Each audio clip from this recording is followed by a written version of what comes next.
Cure for Wellness is directed by Gore Verbinski and stars Dane DeHaan.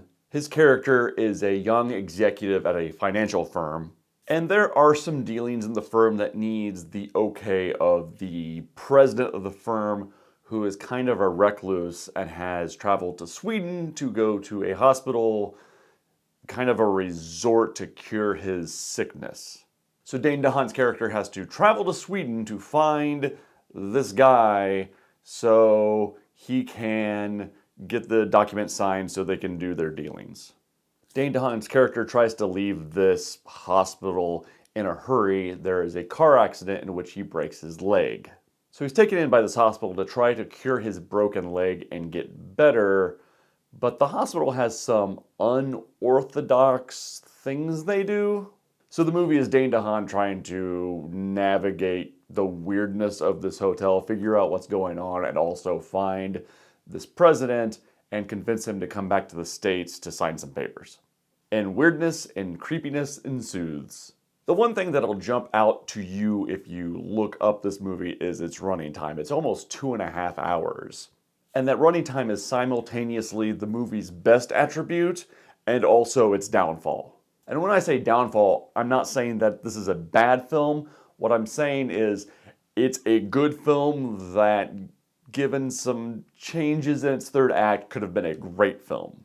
The movie looks amazing, and the cinematography reminds me a lot of The Shining, and it kind of has that pace as it's going through the first 2 acts of the film.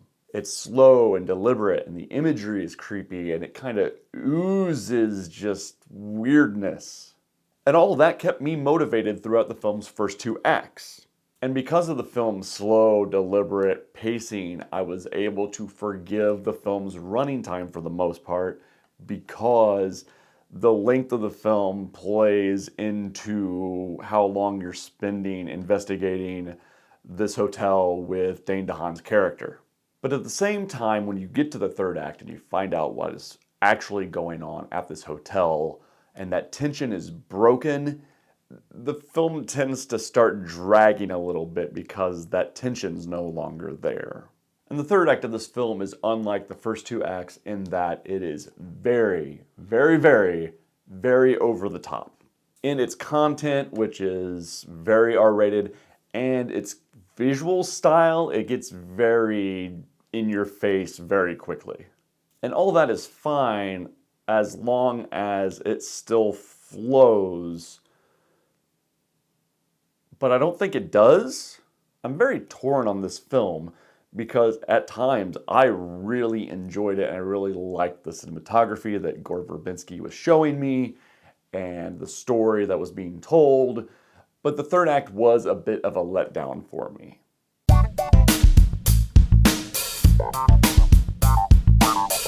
Sleeping Dogs Lie is directed by Bobcat Goldthwait.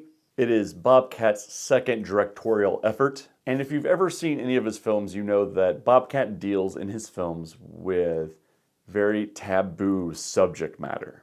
This is stuff that is in the shadows of society that we don't normally talk about. He brings it out in the open in his films. And that doesn't change here. I'm not going to get into the plot too much because part of the fun of a movie like this is not knowing anything going in. At the same time, this deals with some pretty raw subject matter. It's not for everybody. All of that subject matter is dealt with in dialogue. There is one scene that kind of edges up to it, but it's mostly dialogue, so you're not going to see anything explicit, but you will be put in a situation where you will have to deal with something explicit. Having said this, he made this movie on a shoestring budget, and it shows. This is a very simple production, and simple in that the shots are not complex. It feels very small. There's not a lot of locations. There's not a lot of complex scenes. It's mostly just people talking in a room. And in a lot of ways, this movie reminded me of all films, Chasing Amy, in that it's a group of friends, in this case a family, that have to deal with someone's past. That's as far as I'm going to get into the plot. And the actors outside of Brian Posehn are not anyone you're probably going to know, but they do a great job with the story. This is not a movie that I walked away wowed from, but I was entertained along the way. Probably will never watch it again, but I didn't feel like I wasted my time with it.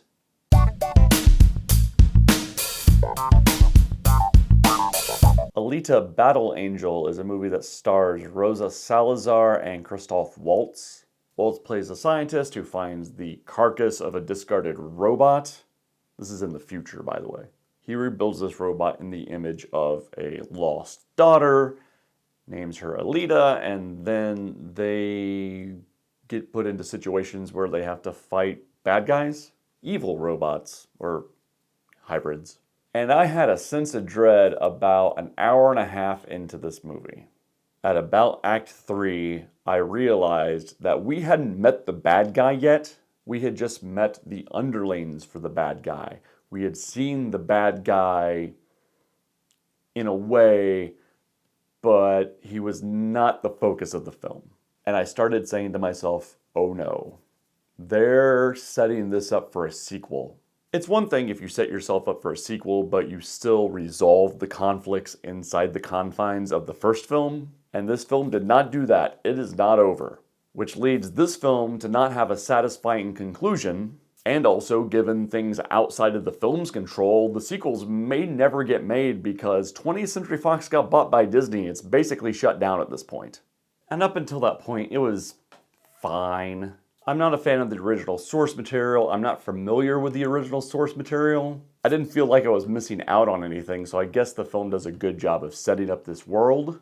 I guess I just wasn't excited by the film, and once I realized in the third act that the film wasn't going to be resolved, I sort of tuned out.